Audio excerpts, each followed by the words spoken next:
നമസ്കാരം, പുതിയൊരു വീഡിയോയിലേക്ക് എല്ലാവർക്കും സ്വാഗതം. ഞാൻ സിൻസി. ഇന്ന് ഞാൻ വീണ്ടും ഇവിടെ പേരയുടെ അടുത്ത് തന്നെയാണ് വന്നിരിക്കുന്നത് കേട്ടോ. അപ്പോൾ നമുക്ക് പേരയുടെ ഒരു വീഡിയോ കാണാം. നമുക്ക് വേറെ പേര തൈകൾ എങ്ങനെയാണ് ഉണ്ടാക്കുന്നതെന്ന് ഇന്ന് ഞാൻ എയർ ലെയറിങ് വെച്ച് പേരത്തൈ ഉണ്ടാക്കിയെടുക്കാമെന്ന് നോക്കുവാണേ. ഇന്ന് ഞാൻ ചെയ്യാൻ പോകുന്നത് എയർ ലെയറിങ് വെച്ച് നമുക്ക് പേരയുടെ തൈകൾ എങ്ങനെയാണ് ഉണ്ടാക്കുന്നതെന്ന് നോക്കാം. അപ്പം ഞാൻ കഴിഞ്ഞ ദിവസം പറഞ്ഞായിരുന്നല്ലോ, വേറെ തൈകൾ ഉണ്ടാക്കണമെങ്കിൽ ഇത് നല്ല പേരക്കയാണ്. അപ്പോൾ ഇതുപോലെയുള്ള തന്നെ ഒരു തൈ കിട്ടണമെന്നുണ്ടെങ്കിൽ നമ്മൾ എയർ ലെയറിങ് ചെയ്ത്, അല്ലെങ്കിൽ നമ്മൾ പതി വയ്ക്കുക എന്ന് പറയും, നമ്മൾ പതി വെച്ച് ഉണ്ടാക്കിയെങ്കിൽ ഈ സെയിം ക്യാരക്ടറുള്ള പേര കിട്ടത്തുള്ളൂ. അപ്പോൾ നമുക്ക് അങ്ങനെ ചെയ്ത് നോക്കാം. നമ്മൾ കുരുവിട്ടും നമുക്ക് ഉണ്ടാക്കാം. കുരുവിട്ട് നമ്മൾ ഉണ്ടാക്കിയെങ്കിൽ ചിലപ്പം അതേ ക്യാരക്ടറുള്ള ഒരു പേരമരം കിട്ടണമെന്നില്ല. അതുകൊണ്ട് നമ്മൾക്ക് ഇതുപോലെ പതി വെച്ച് നമുക്ക് ഉണ്ടാക്കാം. നമ്മൾ പതി വയ്ക്കണമെങ്കിലുണ്ടല്ലോ, പതി വയ്ക്കണമെങ്കിൽ ഇതുപോലെ നമുക്ക് ഒത്തിരി കട്ടിയുള്ള ഈ തണ്ടിലല്ല നമ്മൾ പതി വയ്ക്കുന്നത്. അല്ല, ഒരുപാട് കട്ടിയുള്ള തണ്ടിലല്ല കേട്ടോ നമ്മൾ എയർ ലെയർ ചെയ്യേണ്ടത്. അപ്പോൾ കുറച്ച് കട്ടി കുറഞ്ഞത്, അതുപോലെ ഏകദേശം ഈ വലിപ്പമുള്ളത്. അപ്പോൾ ഞാൻ ഈ തണ്ടയിൽ പതി വയ്ക്കാമെന്ന് ഓർത്തേ, അല്ലെങ്കിൽ എയർ ലെയർ ചെയ്യാമെന്ന് ഓർത്തു. അപ്പോൾ നമുക്ക് അത് ചെയ്ത് നോക്കാം. അപ്പോൾ എനിക്കാണെങ്കിൽ ബഡ് ചെയ്യാനൊക്കെ ആണെങ്കിൽ, പണ്ട് നമുക്ക് നാട്ടിലാണെങ്കിൽ ഞങ്ങൾക്ക് റബ്ബർ നഴ്സറി ഉണ്ടായിരുന്നു കേട്ടോ. അപ്പോൾ അതുകൊണ്ട് ബഡ്ഡിങ് ഒക്കെയാണ് നല്ല എളുപ്പത്തിൽ അറിയാം. പതി വയ്ക്കുന്നത് എൻ്റെ ഒരു മെയിൻ പിന്നെ സ്ട്രോങ് ഒരു പരിപാടിയല്ല, എന്നാലും നമുക്ക് ചെയ്ത് നോക്കാം. ഇപ്പം നമ്മൾ തിരഞ്ഞെടുത്ത ഈ തണ്ടിൽ നമുക്കിതുപോലെ ഒരു കുറച്ച് ഭാഗത്തെ ബാർക്ക് നമുക്കങ്ങ് കളയണം. അതായത് തൊലി നമുക്ക് കളയണം. അവിടെയാണ് വേരുണ്ടായി വരുന്നത്. വേര് പൊട്ടാൻ വേണ്ടി നമുക്ക് ഇതുപോലെ ഒന്ന് വരഞ്ഞു കൊടുത്തിട്ട് നന്നായിട്ടൊന്ന് വരഞ്ഞു കൊടുക്കണം നടുക്കെ.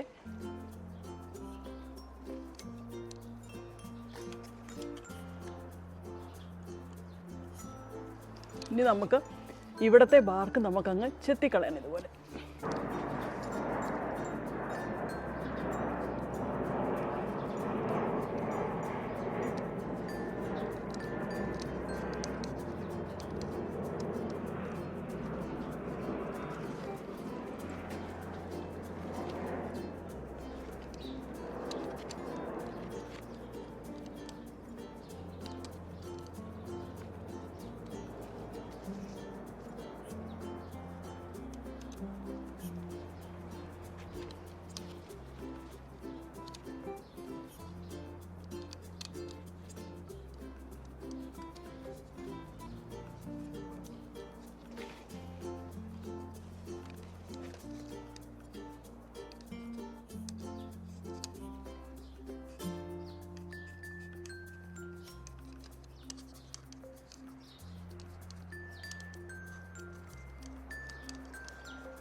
അപ്പോൾ ഇത് കേട്ടോ, ഇതിൻ്റെ നമ്മൾ ബാർക്ക് നന്നായിട്ട് ഞാനിവിടെ ചെത്തിക്കളഞ്ഞിട്ടുണ്ട് കേട്ടോ. ഇനി നമുക്ക് ഇതിനെ ഒന്ന്, ഇപ്പോൾ ഇത് കേട്ടോ, ഇതിൻ്റെ നമ്മൾ ബാർക്ക് നന്നായിട്ട് ഞാനിവിടെ ചെത്തിക്കളഞ്ഞിട്ടുണ്ട് കേട്ടോ. ഇനി നമുക്ക് ഇതിനെ ഒന്ന് ഹൈഡ്രേറ്റ് ചെയ്യാൻ വേണ്ടി ഇനി നമുക്ക് ഇവിടെ കുറച്ച് വെള്ളം ഒഴിച്ചൊന്ന് നനച്ച് കൊടുക്കാം.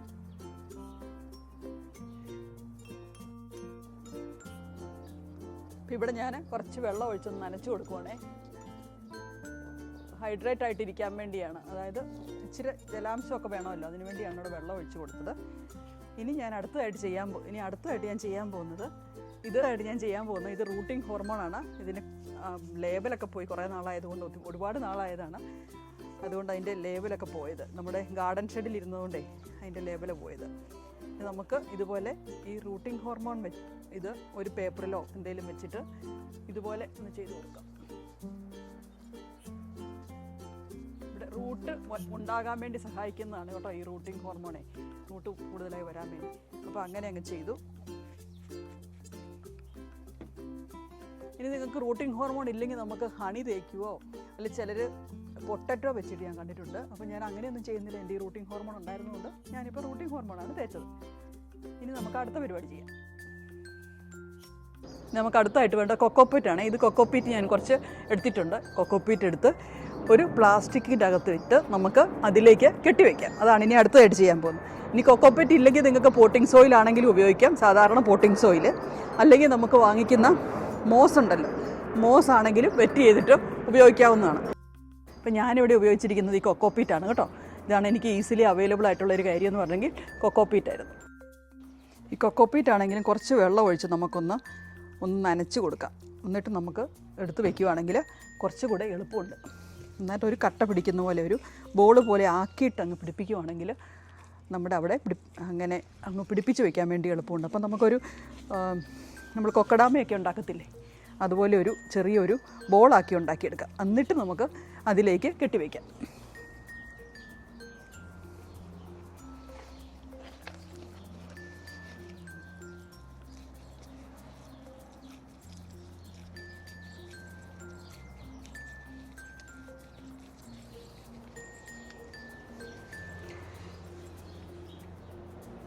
അപ്പം ഞാനിവിടെ ഒരു ബോളാക്കി എടുത്തിട്ടുണ്ട്. ആ ബോളിനെ ഞാൻ ഇതുപോലെ 2 മുറിയാക്കി. ഇനി നമുക്ക് ഇതിനെ കൊണ്ടുപോയി നമ്മുടെ പേരയുടെ മരത്തിലേക്ക് കൊണ്ടുപോയി പിടിപ്പിക്കാം. നമുക്കിങ്ങനെ അങ്ങ് പിടിപ്പിക്കാം കേട്ടോ.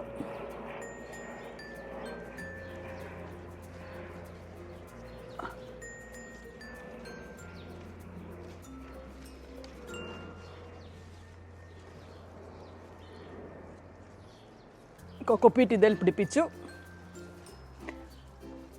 ഇനി അടുത്തതായിട്ട് ചെയ്യുന്നത്, ഇതുപോലെ ഒരു പ്ലാസ്റ്റിക് ഷീറ്റ് എടുത്തു. ഈ പ്ലാസ്റ്റിക് ഷീറ്റ് കൊണ്ട് ഇതിനെ അങ്ങ് മൂടി നമ്മൾ കെട്ടിവെക്കുക ചെയ്യും.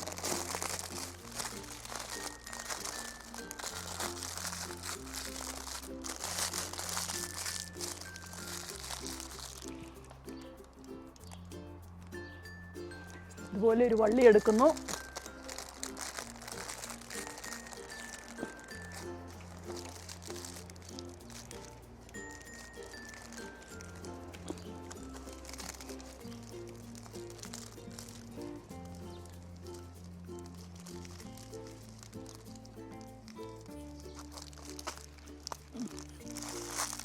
ഒരു സൈഡ് കെട്ടി നമുക്ക് അടുത്ത സൈഡ് കൂടെ കെട്ടാം.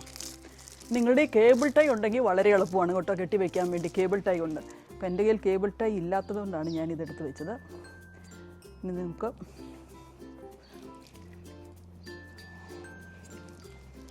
ഇപ്പോൾ ഞാനിങ്ങനെ വെറുതെ ഒരു നൂല്, ചാക്കുനൂലോ എന്തുകൊണ്ടാണെങ്കിലും കെട്ടി വെക്കാം. കേബിൾ ടൈ ആണെങ്കിൽ വളരെ എളുപ്പത്തിൽ കെട്ടൽ എളുപ്പമുണ്ട്. ഇതുണ്ടോ, ഇതാണെങ്കിൽ അത്ര എളുപ്പമില്ല കെട്ടാൻ, അത്രേ ഉള്ള കാര്യം.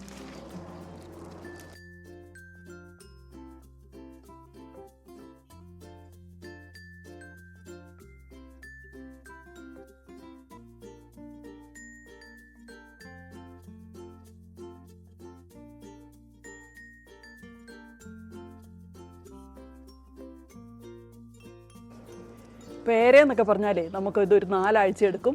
ഇത് നമുക്ക് മുറിച്ചെടുക്കാൻ മാത്രം വേരുകൾ വരാൻ വേണ്ടി. അല്ലാത്ത വൃക്ഷങ്ങളാണെങ്കിൽ കുറച്ചും കൂടെ എളുപ്പത്തിൽ വരും. പേരയുടെ തോടിനൊക്കെ ഇച്ചിരി കൂടെ ഇത് നല്ല കട്ടി കിട്ടുമല്ലോ, അതുകൊണ്ടായിരിക്കണം. പേരയിൽ നമ്മളൊരു 1 ആഴ്ച 2 ആഴ്ച കഴിയുമ്പോൾ ഇതുപോലെ വേരുകൾ വരുന്നത് കാണാം. വേരുകൾ വരുന്നത് കാണുമ്പം നമ്മൾ ഇവിടെ 2 സ്ലിറ്റ് ഇട്ട് കൊടുക്കണം ഇങ്ങനെ. അപ്പം നമ്മൾ വേരുകൾ വരുന്നത് കാണുമ്പോൾ ഇവിടെ ഒരു സ്ലിറ്റ് ഇട്ട് കൊടുക്കണം, ഇവിടെ ഒന്നും കൂടെ സ്ലിറ്റ് ഇട്ട് കൊടുക്കണം. അപ്പം നമ്മൾ ഇനി നമുക്ക് 4 ആഴ്ച കഴിയുമ്പോൾ ഇതിൻ്റെ വളർച്ച ഞാൻ കാണിക്കാം കേട്ടോ, ശരിയായോ ഇല്ലയോ എന്നുള്ളത്.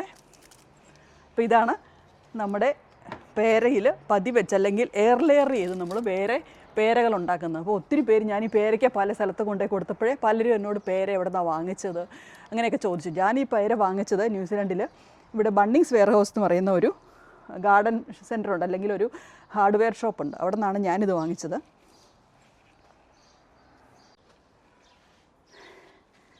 ഞാൻ ഈ പേരയ്ക്ക കൊണ്ടുപോയി പലർക്കും കൊടുത്തപ്പോഴും ഈ പേരയുടെ ഫോട്ടോ ഒക്കെ കണ്ടപ്പോഴും വീഡിയോ ഒക്കെ കണ്ടപ്പോഴൊക്കെ പലരും ചോദിച്ചത് എവിടെ നിന്നാണ് വാങ്ങിച്ചതെന്ന്. അപ്പോൾ ഞാൻ ന്യൂസിലൻഡിൽ ഇവിടെ വാങ്ങിച്ചിരിക്കുന്നത് ബണ്ണിങ്സ് വെയർ ഹൗസ് എന്ന് പറയുന്ന ഗാർഡൻ സെൻ്ററിലാണ് കേട്ടോ.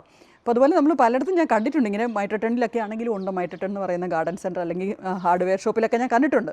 അപ്പോൾ നമുക്ക് അവിടെ നിന്ന് വാങ്ങിക്കാവുന്നതാണ്. ഇത് നമ്മൾ നോക്കണം, ചിലി ഗോവ അങ്ങനെയൊന്നുമല്ല, ഇത് പിങ്ക് കളർ ഉള്ളിലുള്ള ഈ നമ്മുടെ പേരയുടെ മരം തന്നെ. അപ്പോൾ നമുക്ക് അത് വാങ്ങിച്ച് നട്ടാൽ മതി. ഇതുപോലത്തെ പേരയ്ക്ക കിട്ടണം കേട്ടോ. അപ്പോൾ ഇനി നമുക്ക് ഇതുപോലെ പതി വെച്ച് ഒരു ചെറിയൊരു ആർക്കെങ്കിലും ഉണ്ടെങ്കിൽ ഇതുപോലെ പതി വെച്ച് നമുക്ക് പുതിയ തൈകൾ ഉണ്ടാക്കിയെടുക്കുകയും ചെയ്യാം. പക്ഷെ അത് നല്ല സ്ട്രോങ് ആയിരിക്കുകയും ചെയ്യും പതി വെച്ച് ഉണ്ടാക്കി വരുന്നത്. എന്നാൽ നമ്മൾ കുരുവിട്ടുണ്ടായി വന്നെങ്കിൽ ഒരുപാട് നാളെടുക്കും. നമ്മൾ സീഡ് ഇട്ട് ഉണ്ടായി വരുമ്പോഴത്തേക്ക് ഒത്തിരി നാളെടുക്കും. അപ്പം ഇപ്പം നമ്മൾ വിത്തിട്ട് ഇതുപോലെ കുരുവിട്ട് ഉണ്ടായി മുളച്ച് ഇതുപോലെ ഒരു വലിയൊരു മരമായി വരണമെങ്കിൽ കുറേ നാളെടുക്കും. അപ്പം നമുക്ക് തൈ വേണമെങ്കിൽ നമുക്ക് ഗാർഡൻ സെൻറ്ററിൽ നിന്ന് വാങ്ങിച്ച് വെക്കാം, അല്ലെങ്കിൽ ഇതുപോലെ പതി ഇട്ട് ഇതുപോലെ എയർ ലെയർ ചെയ്ത് നമുക്ക് ഉണ്ടാക്കിയെടുക്കാവുന്നതാണ്. അപ്പോൾ അത്രയേ ഉള്ളൂ ഇന്നത്തെ വീഡിയോ എന്ന് പറഞ്ഞാൽ കേട്ടോ. നമുക്ക് ഇതിൻ്റെ അപ്ഡേഷൻ ഞാൻ പിന്നെ കാണിക്കാം, 4 ആഴ്ച എടുക്കും ഇതൊന്ന് ആയി വരാൻ വേണ്ടി. ഇത് മുറിക്കുന്നതൊക്കെ ഞാൻ പിന്നീട് കാണിക്കാം കേട്ടോ. അപ്പോൾ ഇത്രയേ ഉള്ളൂ ഇന്നത്തെ വീഡിയോ എന്ന് പറഞ്ഞെങ്കിൽ. Thank you very much. Bye. അപ്പോൾ അടുത്തായിട്ട് ഞാൻ ചെയ്യുന്നത് ഇതുകൊണ്ട് ഇവിടെ ഒരു പേരയ്ക്ക നിപ്പുണ്ടായിരുന്നേ ഈ തണ്ടയിൽ. അപ്പോൾ ഈ പേരയ്ക്ക അങ്ങ് പറിച്ചെടുക്കാം. അപ്പോൾ അത്രയും കൂടെ ഇത് എന്തുണ്ടല്ലോ എനർജി അത്രയും കൂടെ കുറച്ച് കിട്ടിയാൽ മതിയല്ലോ. ഈ തണ്ടിലേക്ക് കൂടുതൽ എനർജി പൊക്കോളുമില്ല. അതുകൊണ്ട് ഞാൻ ആ പേരയ്ക്ക അവിടെ നിന്ന് അങ്ങ് പറിച്ചെടുത്ത്. അത് ഒരുമാതിരി മൂത്തതായിരുന്നു ഞാൻ. അപ്പോൾ അതങ്ങ് പറിച്ചെടുത്തേ. അപ്പോൾ ഇങ്ങനെയാണ് നമ്മൾ എയർ ലെയർ ചെയ്യുന്നത്.